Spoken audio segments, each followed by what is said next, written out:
ಕರ್ನಾಟಕ ಸರ್ಕಾರದ ಸನ್ಮಾನ್ಯ ಉಪಮುಖ್ಯಮಂತ್ರಿಗಳಾದ Shri D K. Shivakumar, visionary behind brand Bengaluru, ಸ್ವಾಗತಿಸಿ ಚಪ್ಪಾಳೆಗಳ ಮುಖೇನ ಸನ್ಮಾನ್ಯ ಶ್ರೀ ಡಿ.ಕೆ. ಶಿವಕುಮಾರ್.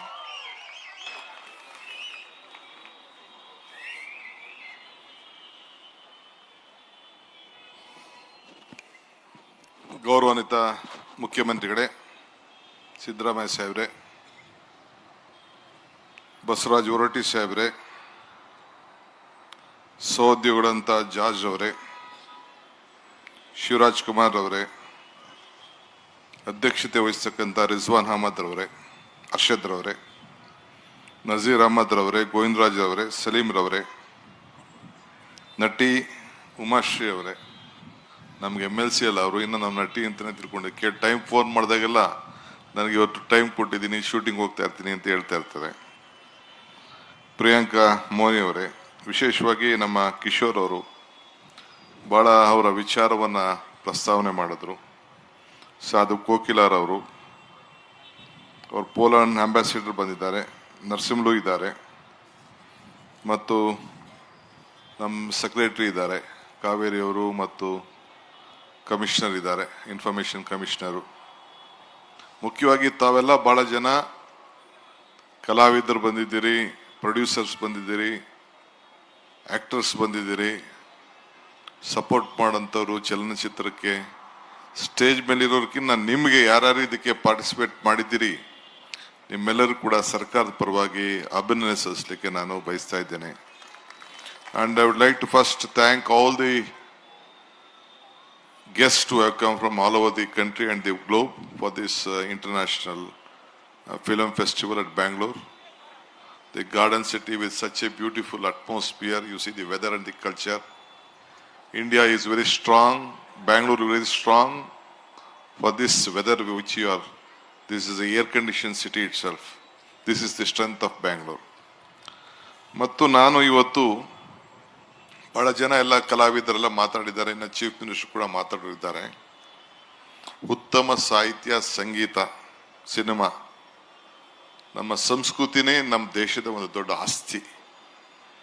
ಈ ಹಿನ್ನೆಲೆಯಲ್ಲಿ ಇವತ್ತೆಲ್ಲ ಚಿತ್ರರಂಗ ನಡೀತಾ ಇದೆ.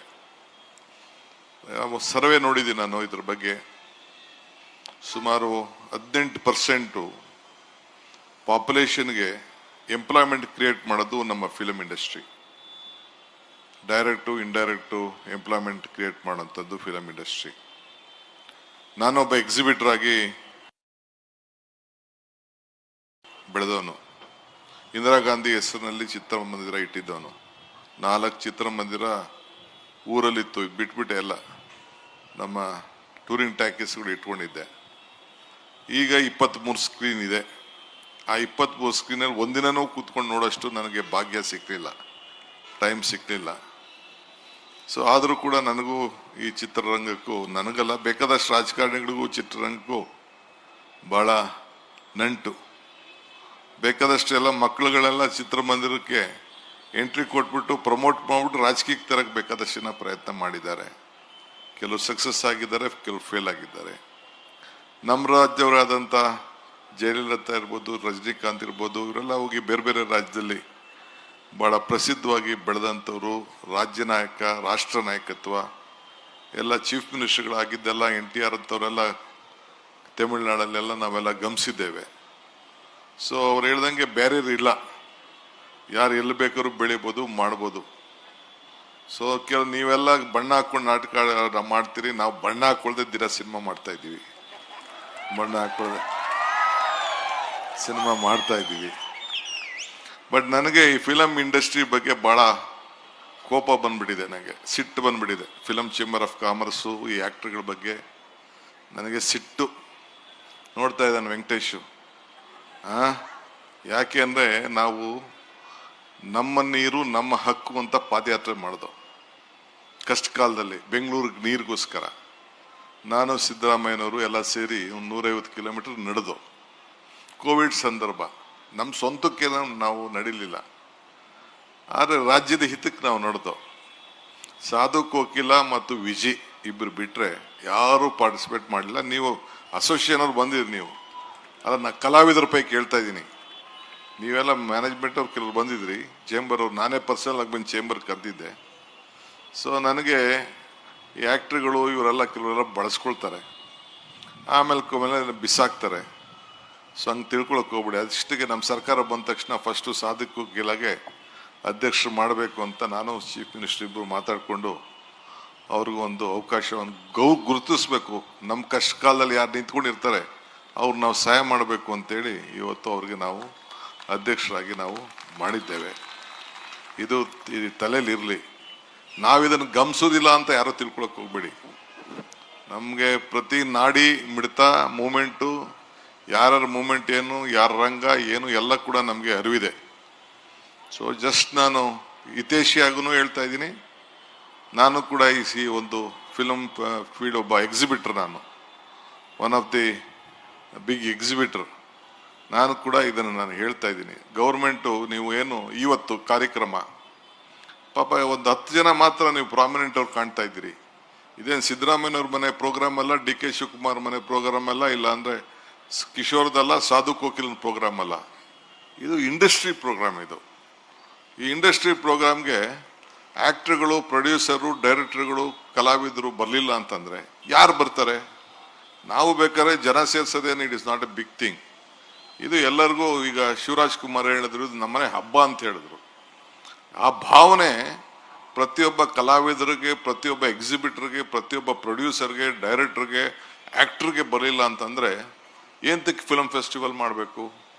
ಇವತ್ತು ಇಂಟರ್ನ್ಯಾಷನಲ್ ಫಿಲಮ್ ಫೆಸ್ಟಿವಲ್ ಇವತ್ತು ಏನು, ನಿನ್ನೆ ತಾನೇ ನಾನು 2 ರೌಂಡ್ ಮೀಟಿಂಗ್ ಆಯಿತು. ನಿನ್ನೆ ತಾನೇ ಇಫಾನ ಇಲ್ಲಿ ಮಾಡಬೇಕು, ಇಂಟರ್ನ್ಯಾಷನಲ್ ಫಿಲಮ್ ಅವಾರ್ಡ್ ಫಂಕ್ಷನ್ನ ಇಲ್ಲಿ ಮಾಡಬೇಕು ಅಂತೇಳಿ, ಸೌತ್ ಇಂಡಿಯಲ್ಲಿ ಮಾಡಬೇಕು ಅಂತೇಳಿ ದೊಡ್ಡ ಚರ್ಚೆ ನಡೀತಾ ಇದೆ. ಎಂಟೈರ್ ಟೀಮ್ ಬಂದಿತ್ತು ನನ್ನ ಹತ್ರ. ನಾನು ಇನ್ನೊಂದು ರೌಂಡ್ ಮೀಟಿಂಗ್ ಆದಮೇಲೆ ನಮ್ಮ ಚೀಫ್ ಮಿನಿಸ್ಟರ್ಗೆ ಅದ್ರ ಬಗ್ಗೆ ಪ್ರೆಸೆಂಟ್ ಮಾಡ್ತೀನಿ. ಬೆಂಗಳೂರಲ್ಲಿ ಮಾಡಬೇಕು. ಲಾಸ್ಟ್ ಇಯರು ಅಬುದಾಬಿಲಿ ನಡೆದಿತ್ತು, ಈ ಸತಿ ಎಲ್ಲ ಇಲ್ಲಿ ಬೆಂಗಳೂರಲ್ಲಿ ಮಾಡಬೇಕು ಅಂತ ಅವರೆಲ್ಲ. ಯಾಕೆಂದರೆ ಇವತ್ತು ನಮ್ಮ ಕನ್ನಡ ಇಂಡಸ್ಟ್ರಿ ನೀವೆಲ್ಲ ಕೆಲವು ಕಲಾವಿದರೆಲ್ಲ ಒಳ್ಳೆ ಬಾಂಬೆಕಿನ್ನ, ಬಾಲಿವುಡ್ಕಿನ್ನ ಸ್ವಲ್ಪ ದೊಡ್ಡದಾಗೆ ತೆಗೆದುಕೊಂಡು ಹೋಗಿದ್ದೀರಿ. ಇದಕ್ಕೆ ನಿಮ್ದೆಲ್ಲ ಶ್ರಮ ಇದೆ, ಎಲ್ಲ ಕೂಡ ಇದಕ್ಕೆ ನಾವು ಅಭಿನಂದಿಸಬೇಕು. ಇಡೀ Bharat, India, Bollywood, Hollywood both are looking at Karnataka. ಇದು ನಿಮ್ಮೆಲ್ಲರ ಶ್ರಮದಿಂದ, ನಿಮ್ಮ ಕಷ್ಟದಿಂದ. ನಿಮ್ಗೆ ಯಾರು ಫೈನಾನ್ಸ್ ಕೊಡೋದಿಲ್ಲ ಅನ್ನೋದು ಗೊತ್ತಿದೆ ನನಗೆ. ನಿಮ್ಮ ಫೈನಾನ್ಸು ಚಕ್ರ ಬಡ್ಡಿ 3%, 36%, ಎಲ್ಲ ಬೇಕಾದಷ್ಟು ಕಷ್ಟ ಇದೆ ಅನ್ನೋದು ಕೂಡ ನನಗೆ ಅರಿವಿದೆ. ಏನು ನಮಗೇನು ಗೊತ್ತಿಲ್ಲ ಅಂತ ತಿಳ್ಕೊಳಕ್ಕೆ ಹೋಗ್ಬೇಡಿ. ಆದರೂ ಕೂಡ ಗೌರ್ಮೆಂಟು, ಇದು ನಾವಲ್ಲ, ಗೌರ್ಮೆಂಟ್ ಆಚಾರ ವಿಚಾರನ ಪ್ರಚಾರ ಮಾಡೋದು ಕೂಡ ನಿಮ್ಮ ಧರ್ಮ. ನಿಮ್ಮ ಕಲೆ ಮುಖಾಂತರ, ನಿಮ್ಮ ಸಿನಿಮಾದ ಮುಖಾಂತರ, ನಿಮ್ಮ ಥಿಯೇಟ್ರ್ಗಳ ಮುಖಾಂತರ ಸಮಾಜ. ಈಗ ನಾವು 5 ಗ್ಯಾರಂಟಿ ತಂದೋ, ಏನಕ್ಕೆ ತಂದೋ 5 ಗ್ಯಾರಂಟಿ? ನಮ್ಮನೆ ಊಟಕ್ಕೆ ತಂದ್ವಾ, ಇಲ್ಲ ಒಂದು ಪಾರ್ಟಿಯವ್ರಿಗೋಸ್ಕರ ತಂದ್ವಾ? 56,000 ಕೋಟಿ ಕೊಟ್ಟಿದ್ದೀವಿ. 56,000 ಕೋಟಿ ಬಸ್ಸಲ್ಲಿ ಓಡಾಡೋಕ್ಕಿರ್ಬೋದು, ಕರೆಂಟ್ಗಿರ್ಬೋದು, ಪ್ರತಿಯೊಂದು ಕುಟುಂಬ ಇದಕ್ಕೆ ಶಕ್ತಿ ಸಿಗಲಿ ಅಂತೇಳಿ. ಯಾವುದೇ ಒಂದು ಮನೇಲಿ ಒಂದು TV ಹಾಕ್ದವರು, ಈಗ TV ಅವರು ಅಧ್ಯಕ್ಷರು, ಈ TV ಅವರು ಮುಖ್ಯಸ್ಥರು ಬಂದಿದ್ದಾರೆ, ಒಂದು 3-4 TV ಅವರು ಇಲ್ಲಿ ನೋಡ್ತಾ ಇದ್ದೀನಿ ನಾನು. ಅವ್ರಿಗೂ ಒಂದು ದೊಡ್ಡ ಇಲ್ಲಿ TRPಗೆ ಭಾಳ ನಿಮ್ಮ ಸಿನಿಮಾಗಳು ಭಾಳ ಮುಖ್ಯ, ಕಲೆ ಭಾಳ ಮುಖ್ಯ. ಗಂಟೆಯಲ್ಲಿ ಅಟ್ಲೀಸ್ಟ್ 2 ಗಂಟೆ ಆದರೂ ಕೂಡ ಜನ TV ಮುಂದೆ ಕೂತಿರ್ತಾರೆ. ನೀವೇನು ಪ್ರದರ್ಶನ ಮಾಡ್ತೀರಿ, ನೀವೇನು ತಯಾರು ಮಾಡ್ತೀರಿ, ಥಿಯೇಟ್ರಲ್ಲಿ ನೋಡೋಕ್ಕಾಗಲಿಲ್ಲ, TV ನೋಡ್ತಾ ಇದ್ದಾರೆ. ಈಗ ಲಾಸ್ಟ್ 7-8 ಮಂತ್ಸಿಂದ ಎಲ್ಲ ಥಿಯೇಟ್ರ್ಗಳಲ್ಲಿ ಈಗ PVR ಅವರು ಬಾಡಿಗೆನೇ ಕೊಟ್ಟಿಲ್ಲ, ಬಾಡಿಗೆಗೆ ಲಾಸ್ ಆಗ್ತಾ ಇದೆ, ಒಳ್ಳೆ ಸಿನಿಮಾಗಳು ಬರ್ತಾ ಇಲ್ಲ ಅಂತೇಳಿ. ಸೊ ಅದಕ್ಕೆ ಮುಖ್ಯಮಂತ್ರಿಗಳು ಮೈಸೂರಿನಲ್ಲಿ ಒಂದು ದೊಡ್ಡ, ಈಗೇನು 1 ಗಂಟೆ 1-1/4 ಗಂಟೆಗೆ ಮೈಸೂರಿಗೆ ಹೋಗ್ಬೋದು, ಒಳ್ಳೆ ಜಾಗವನ್ನು ಕೂಡ ಮಾಡಿ ಒಂದೊಳ್ಳೆ ಸಿಟಿ ಮಾಡಬೇಕು ಅಂತೇಳಿ ಅಲ್ಲಿ ಈಗಾಗಲೇ ಅವರ ಸಂಕಲ್ಪ ಇದೆ. ಬಹುಶಃ ಈ ಬಜೆಟ್ ಆದಮೇಲೆ ಒಂದು ಪ್ಲ್ಯಾನ್ ಸಬ್ಮಿಟ್ ಆಗಿತ್ತು, ಆ ಪ್ಲ್ಯಾನು ಸರಿ ಇಲ್ಲ ಅಂತೇಳಿ ಅವರೇ ಅದಕ್ಕೆ ರಿಜೆಕ್ಟ್ ಮಾಡಿದ್ದಾರೆ. ಒಂದು ಕೂತ್ಕೊಂಡು ಅನೇಕರ ಹತ್ರ ಚರ್ಚೆ ಮಾಡಿ ಒಂದು ಅಂತಾರಾಷ್ಟ್ರೀಯ ಮಟ್ಟದ ಒಂದು ದೊಡ್ಡ ಫಿಲಮ್ ಸಿಟಿ ಮಾಡಬೇಕು ಅನ್ನೋದು ಅವರ ಸಂಕಲ್ಪ ಇದೆ. ಅದು ಕೂಡ ಮಾಡಲಿಕ್ಕೆ ಇವತ್ತು ಎಲ್ಲ ಹೊರಟಿದ್ದಾರೆ. ತಮ್ಗೆ ನಾವು ಕೇಳೋದಿಷ್ಟೇ, ಹಿಂದೆ ಕೂಡ ಭಾಳ ದೊಡ್ಡ ಕಲಾವಿದರೆಲ್ಲ ನಮ್ಮ ರಾಜ್ಯದಲ್ಲಿ ಬೆಳೆದು ಹೋಗಿದ್ದಾರೆ. ಮುಂದಕ್ಕೂ ಕೂಡ ಯಂಗ್ಸ್ಟರ್ಸ್ಗೆಲ್ಲ ಬೇಕಾದಷ್ಟು ಅವಕಾಶ ಇದೆ, ಸ್ಕೋಪು, ಲ್ಯಾಂಗ್ವೇಜು ಎಲ್ಲ ಇದ್ದ. ಹಿಂದೆ ರಾಮನಗರದಲ್ಲಿ ಶೋಲೆ ನಡೆಸಿದಾಗ ಯಾರ್ದು ಸಾಧ್ಯನಾ ಇಂಥದ್ದೆಲ್ಲ ಅಂತ ಕೂಡ ಹಿಂದೆ 40-50 ವರ್ಷದಿಂದ ಮಾತಾಡ್ತಿದ್ರು. ಹಿಂಗೆಲ್ಲ ಇವತ್ತು ಕೂಡ ನಮ್ಮ ಕರ್ನಾಟಕ ರಾಜ್ಯದಲ್ಲಿರೋಂಥ ಸಿರಿ ಸಂಪತ್ತೇನಿದೆ, ಇಲ್ಲಿರೋಂಥ ಮಲೆನಾಡು ಪ್ರದೇಶ ಏನಿದೆ, ಚಿಕ್ಕಮಗಳೂರು ಇರ್ಬೋದು, ಕೂರ್ಗ್ ಇರ್ಬೋದು, ನಮ್ಮ ಸೀಶೋರ್ ಇರ್ಬೋದು, ಏನು ಕೋಸ್ಟಲ್ ಬೆಲ್ಟ್ ಇರ್ಬೋದು, ಇಲ್ಲ ಉತ್ತರ ಕರ್ನಾಟಕದಲ್ಲಿರುವಂಥ ಗೋಲ್ಗುಂಬಸ್ ಇರ್ಬೋದು, ಬೇರೆ ಬೇರೆ ವಿಜಯನಗರದ ಎಂಪೈರ್ ಇರುವಂಥ ಸ್ಥಾನಗಳು, ಎಂತೆಂಥ ಚಿತ್ರವನ್ನು ನೋಡೋಂಥ ತೋರಿಸೋಂಥ ಒಂದು ದೊಡ್ಡ ಅವಕಾಶ ಇದೆ. ಆ ಹಿನ್ನೆಲೆಯಲ್ಲೇ ಮುಖ್ಯಮಂತ್ರಿಗಳು ಈ ರಾಜ್ಯ ಸರ್ವ ಜನಾಂಗದ ಶಾಂತಿಯ ತೋಟ ಅನ್ನೋ ಥೀಮನ್ನು ಇಡೀ ದೇಶಕ್ಕೆ ಒಂದು ಕಳಿಸ್ಬೇಕು ಅನ್ನೋ ದೃಷ್ಟಿಯಿಂದ ಇವತ್ತು ಆಯ್ಕೆ ಮಾಡಿ ಕಳಿಸಿದ್ದಾರೆ. ನಿಮಗೆಲ್ಲ ಶುಭವಾಗಲಿ. ಅಟ್ಲೀಸ್ಟ್ ಮುಂದಕ್ಕಾರ ಕೂಡ ಇಂಥ ಕಾರ್ಯಕ್ರಮಕ್ಕೆ ಫಿಲಂ ಚೇಂಬರ್ ಅವರು, ಅಕಾಡೆಮಿಯವರು, ಅವ್ರಿಗೆಲ್ಲ ಸ್ವಲ್ಪ ನಂದು ವಾರ್ನಿಂಗ್ ಅಂತಾರಲ್ಲಿ, ರಿಕ್ವೆಸ್ಟ್ ಅಂತ ಇರಲಿ. It is not my programme, ನನ್ನ ಕಾರ್ಯಕ್ರಮ ಅಲ್ಲ, ಇದು ನಿಮ್ಮ ಕಾರ್ಯಕ್ರಮ. ಹೇಮಾ ಚೌಧರಿ ಪಾಪ ಅವ್ರು ಬಂದು ಕೂತಿದ್ದಾರೆ. ಅವ್ರ ಯಾಕೆಂದ್ರೆ ಬರೀ ಒಂದು 25 ಜನಕ್ಕೆ ಸಿನಿಮಾ ಬೇಕಾಗಿರೋದು. ನಾವು ಯಾವ್ದಾರ ಸಂದರ್ಭದಲ್ಲಿ ಯಾವ್ದಾರ ಒಬ್ರು ಹಿಂಗೆ ಫಿಲಮ್ ಏನಾರು ಇಲ್ಲೆಲ್ಲ ತೆಗಿತಾವ್ರೆ ಅಂತಂದ್ರೆ ಯಾರು ಸರ್ಕಾರಕ್ಕೆ ಕೋಆಪರೇಟ್ ಮಾಡಲ್ಲ. ಅಲ್ಲಿ ಪರ್ಮಿಷನ್ನೇ ಕೊಡ್ಬೇಡ ಅಂದ್ರೆ ಥಿಯೇಟರ್ ಸಿನಿಮಾನೇ ನಡೆಯಲ್ಲ, ಒಂದು ಶೂಟಿಂಗೇ ನಡೆಯಲ್ಲಪ್ಪ. ನಮಗೂ ಗೊತ್ತಿದೆ ಎಲ್ಲ, ಯಾರ್ಯಾರಿಗೆ ಎಲ್ಲೆಲ್ಲಿ ನಟ್ಟು ಬೋಲ್ಟ್ ಟೈಟ್ ಮಾಡಬೇಕು ಅಂತ ಕೂಡ ನನಗೆ ಐ ನೋ ದಟ್. ಬಟ್ ಸ್ವಲ್ಪ ತಿಳ್ಕೊಳ್ಳಿ ಇರಲಿ. ಗುಡ್, ಅಟ್ಲೀಸ್ಟ್ ನಿಮ್ಗೆಲ್ಲ ಅರ್ಥ ಆಗ್ತಾ ಇದೆಯಲ್ಲ ನಮ್ಮ ಕಷ್ಟ ಅಂತ. ಏನಿವೆ, ಒಳ್ಳೇದಾಗಲಿ, ನಿಮಗೆಲ್ಲ ಶುಭ ಆಗಲಿ. 16ನೇ ಫಿಲಮ್ ಫೆಸ್ಟಿವಲ್ಲು ಭಾಳ ಚೆನ್ನಾಗಿ ಯಶಸ್ಸಾಗಲಿ. ನೋಡೋಣ, ಟೈಮ್ ಸಿಕ್ತು ಅಂತಂದರೆ ನಾನು ಹೋಗಿ ಯಾವ್ದಾದ್ರು ಥಿಯೇಟ್ರಲ್ಲಿ ಸಿನಿಮಾ ನೋಡಿ ಆನಂದ ಪಡ್ತೀನಿ. ಇಷ್ಟು ಮಾತ್ರ. ಹಿಂದೆ ನಾನು ಟೂರಿಂಗ್ ಸಿನಿಮಾ ನಡೆಸುವಾಗ ಗಾಂಧಿನಗರದಲ್ಲಿ ನಾನು ಹೋಗಿ ಸಿನಿಮಾ ನೋಡ್ಬಿಟ್ಟೆ ಡಬ್ಬ ಹಾಕ್ತಿದ್ದೆ. ಡಬ್ಬ ಎತ್ಕೊಂಡೋಗಿ ಗಾಂಧಿನಗರಕ್ಕೆ ಬಸ್ ಸ್ಟ್ಯಾಂಡ್ಗೆ ಹಾಕಿ ಎತ್ಕೊಂಡೋಗಿ ನಮ್ಮೂರಲ್ಲಿ ಬಿದ್ದಿದ್ದು. ಸತ್ಯ ಹರಿಶ್ಚಂದ್ರ ನಾಳೆ ಸಿನಿಮಾನ 14 ಸತಿನೂ 15 ಸತಿ ನೋಡಿದ್ದೀನಿ. ಹಿಂದೆ ಮದುವೆ ಆದಮೇಲೆ ಮೈಸೂರಲ್ಲಿ ನಾನು ಹೆಂಡ್ತಿನೂ ಕರ್ಕೊಂಡೋಗಿದ್ದೆ ಸತ್ಯ ಹರಿಶ್ಚಂದ್ರ ತೋರ್ಸೋಕ್ಕೆ ನಾನು. ಸೊ ಅಷ್ಟು ನಮಗೂ ಅಂದರೆ ಈಗ ಏಜ್ ಗ್ಯಾಪ್ ಡಿಫ್ರೆನ್ಸ್ ಜಾಸ್ತಿ ಆಗೋಯ್ತು. ಪಾಪ ಕಲಾವಿದರನ್ನ ಗುರ್ಸೋದು ನಮಗೂ ಕಷ್ಟ ಆಗ್ಬಿಟ್ಟಿದೆ. ಭಾಳ ಒಳ್ಳೊಳ್ಳೆಯವರೆಲ್ಲ ಬರ್ತಾ ಇದ್ದಾರೆ. ಅಂದರೆ ಕಲೆ ಯಾರಪ್ಪನ ಆಸ್ತಿನೂ ಅಲ್ಲ, ಯಾರು ಬೇಕಾದ್ರೂ ಎಷ್ಟು ಮಟ್ಟಕ್ಕೆ ಬೆಳೀಲಿಕ್ಕೆ ಭಗವಂತ ಅವಕಾಶ ಕೊಟ್ಟಿದ್ದಾರೆ.